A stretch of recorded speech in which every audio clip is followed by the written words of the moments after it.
हरे कृष्णा। आप सभी को हमारा YouTube चैनल में स्वागत है। तो आज हम चर्चा करें भगवद गीता चौथे अध्याय और 19 नंबर श्लोक है। ये बहुत सुंदर श्लोक है। आप पूरी प्रवचन को श्रवण करना। तमाहु पंडितम बुद्धा, या पंडित किसको हम कहते हैं वो यहाँ बताया गया है। मैं हूँ सच्चिपुत्र गौरदास। अगर आप हमारे चैनल को सब्सक्राइब नहीं किया तो आप ज़रूर सब्सक्राइब कर लीजिए। बेल आइकन को प्रेस करिए और आपके फ्रेंड रिलेटिव्स का आप उसको शेयर करिए। सो हम चर्चा कर शुरू करते हैं। हरे कृष्णा। वासुदेवाय। ओम नमो भगवते वासुदेवाय। ओम नमो भगवते वासुदेवाय। हरे कृष्ण। आप सभी को स्वागत है। आज हम पढ़ेंगे 4th chapter text 19। This is transcendental knowledge या दिव्य ज्ञान। तो यहाँ पर श्लोक है, आप लोग मेरे पीछे दोहराइए। यस्य सर्वे समारंभा कर्म काम संकल्प वर्जितः ज्ञानाग्निदग्ध कर्मणाम तम आहो पंडितम बुधा। यस्य सर्वे समारंभा कर्म संकल्प वर्जितः ज्ञानाग्निदग्ध कर्मणाम तमाहु पंडितम बुद्धा। Once more. यस्य सर्वे समारंभा काम संकल्प वर्जितः ज्ञानाग्निदग्ध कर्मणाम तमाहु पंडितम बुद्धा। वर्ड फॉर वर्ड मीनिंग है यस्य मीन्स जो, वन हुज जिसके, सर्वे सभी प्रकार या ऑल सॉर्ट्स ऑफ, समारंभा सभी प्रकार के अटेम्प्ट्स या जो भी वो कार्य करता है। काम मीन्स जो इंद्रिय तृप्ति करने के लिए जो इच्छा है, कामना हिंदी में हम लोग कामना। तो इसको और डिटेल हम बोलेंगे कि जो इच्छाएं होती है हम लोग को अपने इंद्रियों को तृप्त करने के लिए।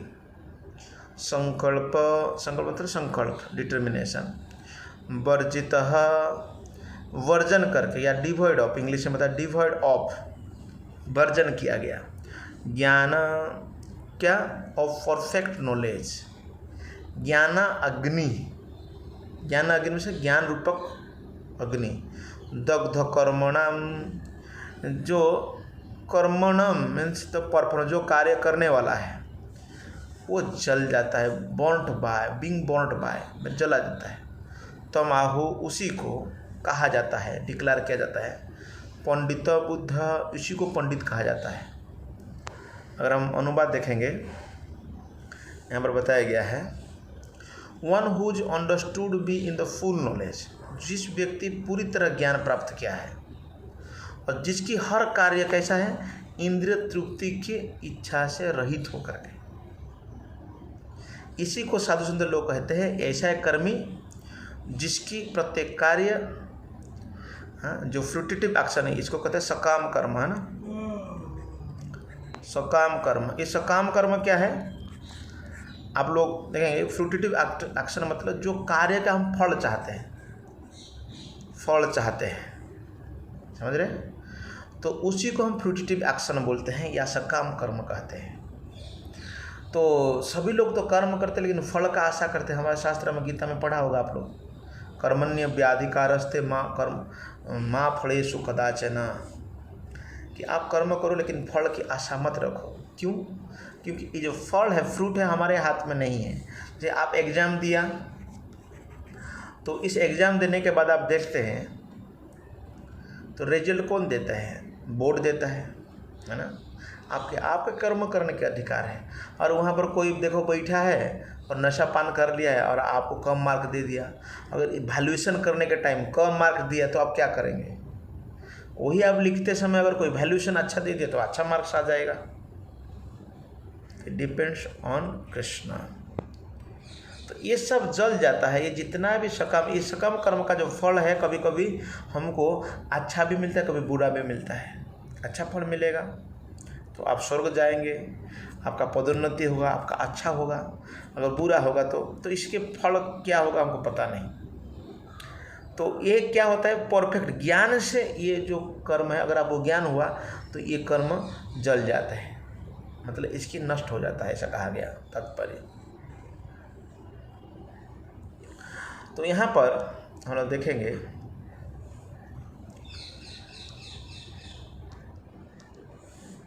एक ही व्यक्ति in full knowledge can understand the activities of A Krishna concept, लेकिन जो व्यक्ति पूरी ज्ञान में है वो व्यक्ति समझ सकता है जो भक्त का कार्य है। यहाँ पर भक्त के बारे में बताया गया, भक्त कैसा काम करता है कि भक्त जो है इसके काम को केवल जो ज्ञान है उसको समझ सकता है, जिसके ज्ञान नहीं है वो समझना उसको आसान नहीं होता,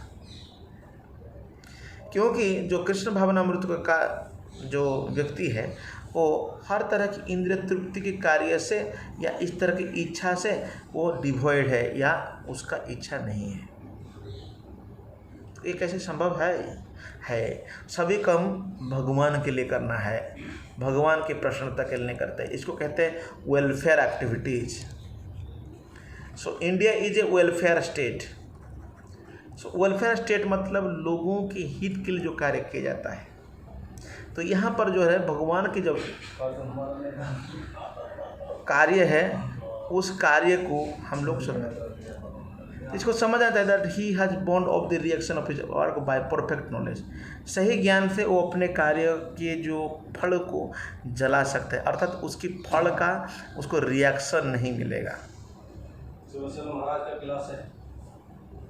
सो आप is constitutional position as the eternal servitor of the supreme person, क्योंकि वो भगवान का दास है,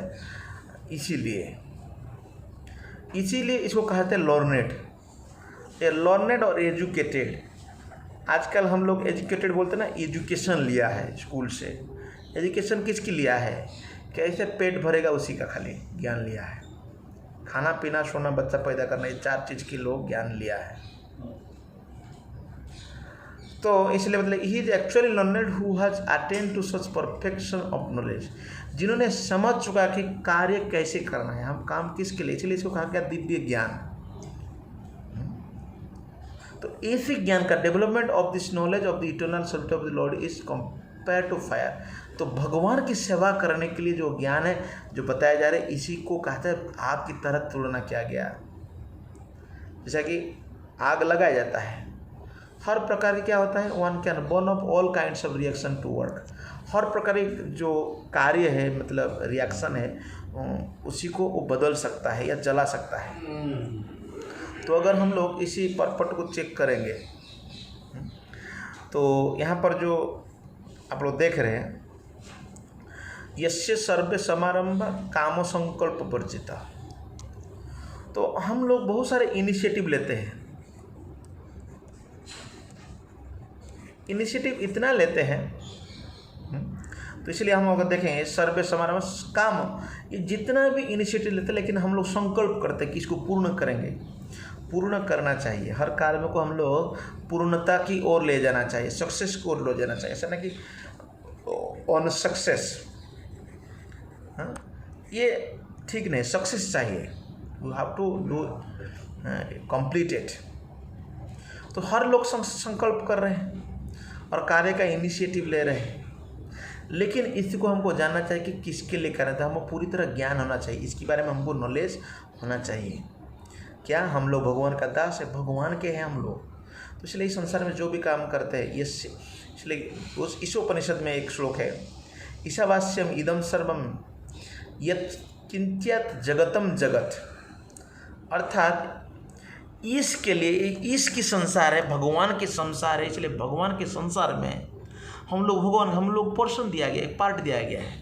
ऐसा पूरी दुनिया के आप मालिक नहीं है, कुछ आपको दिया गया, उसको आपको करने के लिए दिया गया, उसको कंप्लीट करिए।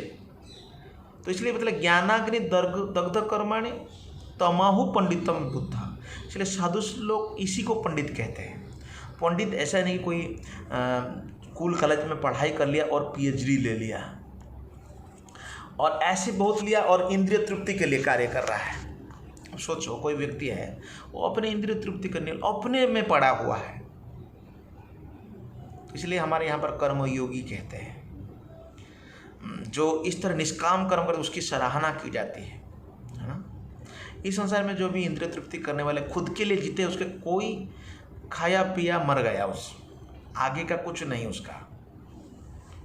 लेकिन आप अगर देखेंगे आध्यात्मिक कार्य जब करते हैं इनकी, क्योंकि भगवान की अशेष कृपा होती है, तो ये जो ज्ञान है, इसलिए इस ज्ञान को बारे में ये जानना है हम कौन है और हम किस तरह कार्य करते हैं। जब हम भगवान के हैं, है ना, देखिए आपके पिताजी के लिए आप कार्य करते, घर के लिए काम करते हैं, तो आप जानते ये हमारे घर है। तो जब जिस दिन आपको ज्ञान होगा वास्तव में भगवान का हूँ, भगवान का संतान हूँ, तो किसके लिए काम करोगे? भगवान के लिए करोगे ना। जब भगवान यस्मिन तुष्टे जगत तुष्टम, जब भगवान के लिए आप काम करते हैं सभी तुष्ट हो जाते हैं, सभी प्रसन्न हो जाते हैं। तब हम हर चीज़ों को प्रसन्न करना जरूरत नहीं, केवल भगवान को प्रसन्न कर लो। इसलिए एक ऐसे हिंदी में कहते हैं, अगर आप लोग देखें सुना होगा, माधव सेवा ही मानव सेवा, है ना, ऐसा पढ़ा है, मानव सेवा। तो भगवान की जब सेवा करोगे ये ही मानव का सेवा है। लेकिन कई लोग इसकी उल्टा बोलते हैं, मानव सेवा ही माधव सेवा कहते हैं। मानव का सेवा करोगे जाकर के गोली खाना पड़ेगा बेटा, लेकिन भगवान की सेवा करोगे प्रसाद मिलेगा। और सभी लोग, मानव भी, सभी जाति जो भी मंदिर में आया खुश रहता है, प्रसन्न होता है। इसलिए लोग मंदिर दर्शन करने जाते हैं। हम लोग जाना चाहिए दर्शन करने के लिए, भगवान की सेवा करना चाहिए। ये भगवान की सेवा करने को, इसको ज्ञान कहा गया है। जैसा भगवान की सेवा करोगे पूरी समाज, इसलिए इसको मैंने कहा था वेलफेयर और सोशल एक्टिविटी में फ़र्क है। जो मानव कल्याण के लिए कार्य करते हैं वो अपने जीवन को न्यौछावर कर देते हैं, वॉलंटरी सेवा करते हैं, NGO सेवा करते हैं। They don't expect anything from anybody, लेकिन वो सेवा करते हैं। लेकिन हम लोग क्या करते हैं, बाकी जो लोग हैं दे टेक रेमुनरेशन, उनको धन चाहे तब सेवा करेंगे। इसलिए ये भारत की संस्कृति है। भारत भूमिते हो जन्म होइलो जार, जन्म सार्थक करी करो पर उपकार। तो भारत भूमि में जन्म ग्रहण जब किए हो, इंद्रिय तृप्ति के पीछे मत पड़ो। इंद्रिय तृप्ति तो ऐसा सुकर डुकर जन्म में मिलता है। चलिए ऋषभदेव भगवान कहते हैं कि अपने पुत्रों को कहते हैं, नायम देह देह भजा निलोके कष्टान कामान और हते बीड़ भुजांगे थे। हमारा दो भुज है, दो हाथ है हमारा सभी का ना, तो इनका है बीड़ भुज। बीड़ भुज मतलब आप लोग देखा होगा, ऐसा बीड़ भुज, ये 2 से ज़्यादा 4 हाथ है, 10 मतलब ज़्यादा, आप लोग 2 से मोर बीड़ भुजे ये थे। ये जो चतुष्पद प्राणी है, इन लोग जैसा दिन भर गधा मेहनत करते हैं बस खाना पीना सोना और संतान उत्पन्न करने के लिए। मनुष्य से नहीं करना चाहिए। मनुष्य को क्या करना चाहिए? मनुष्य को तपो दिव्यम पुत्रदारकेण सत्वम, जैसे सत्वगुण में तपस्या करना चाहिए, मंगल आरती करना, शास्त्र अध्ययन करना, गीता भागवत पढ़ना, ये कार्य करना है। इसलिए इसमें कहा गया है तपोदिव्यम पुत्रदारकेण सत्वम शुद्ध ब्रह्म सुख से तो अनंतम। इसमें कहते हैं ब्रह्म सुख कहा गया। तो ब्रह्म सुख जो है, अगर हम लोग देखागा, ये तो संसार सुख है ना, संसार सुख और ब्रह्म सुख, ब्रह्म सुख, ये दोनों में फर्क है। संसार सुख में तो थोड़ा बहुत सुख मिलता है, कुछ समय के बाद सुख चला जाता है, लेकिन ब्रह्म सुख अनंत, ये सुख हो, सुखम तो अनंतम, इसको अनंत सुख कहा गया। इसलिए ब्रह्म सुख की प्राप्ति करने के लिए भक्ति करिए, पर जीवन को सार्थक करिए। हरे कृष्णा। श्रील प्रभुपाद की जय। निताई गौर प्रेमानंदी। हरि हरि बोल।